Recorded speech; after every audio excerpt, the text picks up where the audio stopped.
সম্মানিত শিক্ষার্থীবৃন্দ, সকলকে আন্তরিক শুভেচ্ছা জানিয়ে শুরু করছি। আজ আমরা সমাধান করব নবম দশম শ্রেণীর সাধারণ গণিত বইয়ের অনুশীলনী 3.1 এর 9 নং প্রশ্নের 9 নং প্রশ্নে আমাদের কি দেওয়া আছে? a plus b plus c equal 9 এবং ab plus bc plus ca equal কত 31 হলে a square plus b square plus c square এর মান নির্ণয় করো। তাহলে আমাদের যা দেওয়া আছে আমরা তা লিখব। আমাদের দেওয়া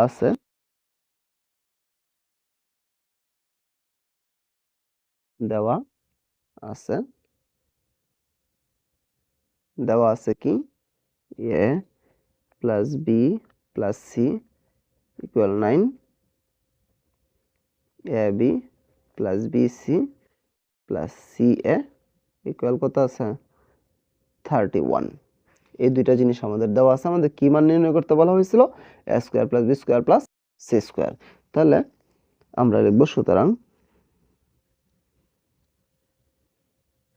প্রদত্ত রাশি কি আছে? a square plus b square plus c square. এখন আমাদের একটা অনুসিদ্ধান্ত আছে, a square plus b square plus c স্কয়ারের একটা অনুসিদ্ধান্তটা কি আছে আমাদের?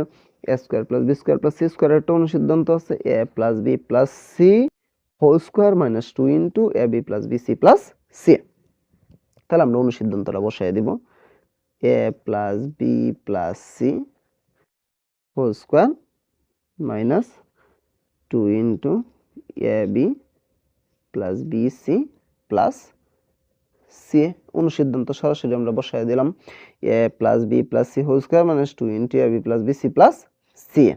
তার মানে আমাদের এখন a plus b plus c এর মান কত আছে? 9। এটার পরিবর্তে আমরা কি দেব?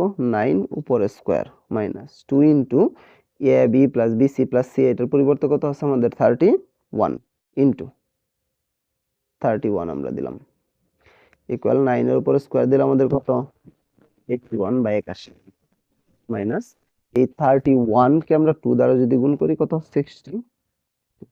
তাহলে এখন যদি আমরা 81 থেকে এই 62 বা 62 আমরা বাদ দেই তাহলে আমাদের কত থাকতেছে?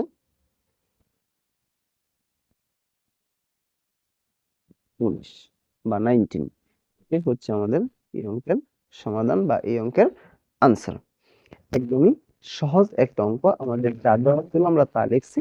দেওয়া কি ছিল? a plus b plus c equal কত ছিল আমাদের? 9 ছিল এবং ab plus bc plus c এর সমান কত ছিল? 31 এবং প্রদত্ত রাশিটা আমাদের কি ছিল? a plus b plus c a square plus b square plus c square. আমরা এটার একটা অনুসিদ্ধান্ত জানি a plus b plus c whole square minus 2 into ab plus bc plus c। a plus b plus c এটার মান কত আছে?